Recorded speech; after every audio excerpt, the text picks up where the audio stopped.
Օրերս ավարտված երրորդ հայագիտական միջազգային կոնգրեսը Երևանում էր համախմբել աշխարհի 16 երկրներից ժամանած հեղինակավոր մասնագետների։ Մխիթար Սեբաստացու 350-ամյակը վերածելով ոչ միայն արդի հայագիտական ներուժը միավորելու, այլև Ադրիատիկի ափին ստեղծված հայկական հզոր ժառանգությունը վերարժևորելու պատեհ առիթի։ Կոնգրեսի ամբիոնից վերստին հնչեցին հայերեն ձեռագրական հավաքածուների պահպանման և գիտական շրջանառության կարևորության հարցերը։ Կոնգրեսի անցկացման 3 տարիների փորձառությամբ և ավանդույթի ուժով Մատենադարանում տեղի ունեցավ նաև հայ հոգևոր ձեռագրական կենտրոնների ներկայացուցիչների կլոր սեղան քննարկումը, գործնական փուլ տեղափոխելով մեր ձեռագրական ժառանգության ուսումնասիրության, վերականգնման և թվայնացման խնդիրները։ Ես համարում եմ սա պատմական մի փաստ, այն իմաստով, որ մենք տեսանք, թե վստահության ճանապարհ ենք անցել այս 3 տարիների ընթացքում եւ բոլոր այն դռները, որոնք մինչ այսօր մեզ թվում էին փակ, բոլոր այն խնդիրները, որոնք մեզ մինչ այսօր թվում էին անլուծելի,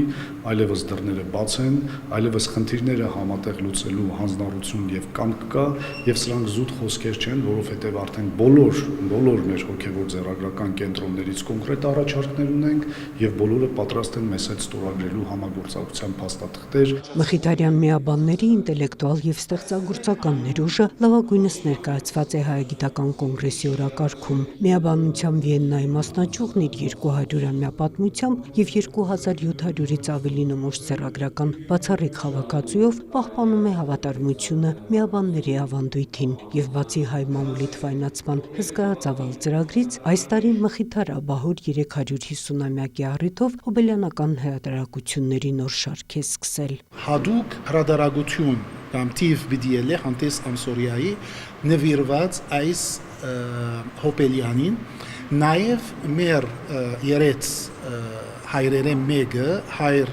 Բողոս Գոջանյան ինքը տարգմանեց նոր արևմտյան հայերենով նոր գդագարանը բոլոր իր քիրքերով, որը նաև լույս պիտի տեսնի մոտ կանիմ 2 ամսեն գոհուսամ արդեն տարգմանությունը ավարտած է եւ այս առիթով կամ այս հոբելյանին պիտի նվիրվի այս աշխատանքը։ Եվ արդեն որպես եզրափակիչ ակորդ կոնգրեսի ծրագրում ներկայացվում են հայագիտական նոր հրատարակությունները, որոնցում Մատենադարանի վերջին տարիների հրատարակությունները 2 տասնյակից ավելի են։ Ոչ միայն գրքեր, այլև պատկերագրքեր, գիտական ամսագրեր ու պարբերականներ, բոլորը միտված հայագիտական ուսումնասիրությունների միջազգայնացման նպատակին։ Մատենադարանում մենք նոր ռազմավարություն ունենք վերջին տարիներին եւ օրինակ համատեղ հրատարակություններ ենք անում տարածքի հայտնի հայագետների ուսումնասիրողների հետ։ Նրանք առաջաբաններն են գրում կամ կազմում են։ Մենք օտարալեզու հրատարակություններ ենք անում, թվային հարթակներում փորձում ենք ներկայացնել։ Մեր գիտական մամուլը հրատարակությունները միջազգային ինդեքսավորում են ստանում եւ շուտով էլ ավելի ուրեմն այս քայլերը կմեծացնենք։ Նույնիսկ արհեստական բանականության գործիքներ կօգտագործենք մեր ստեղծած հայագիտական այս բովանդակության ավելի մատչելի եւ մեծ շրջանակներում տարածման համար։ Երրորդ հայագիտական միջազգային կոնգրեսի օրակարգում քննարկվել է նաև կոնգրեսի հատուկ կարգավիճակի խնդիրը, որն այն կվերածի հայագիտության գլխավոր հարթակի։ Նունե Ալեքսանյան, Ժիրայր Հաբետյան, լուրեր։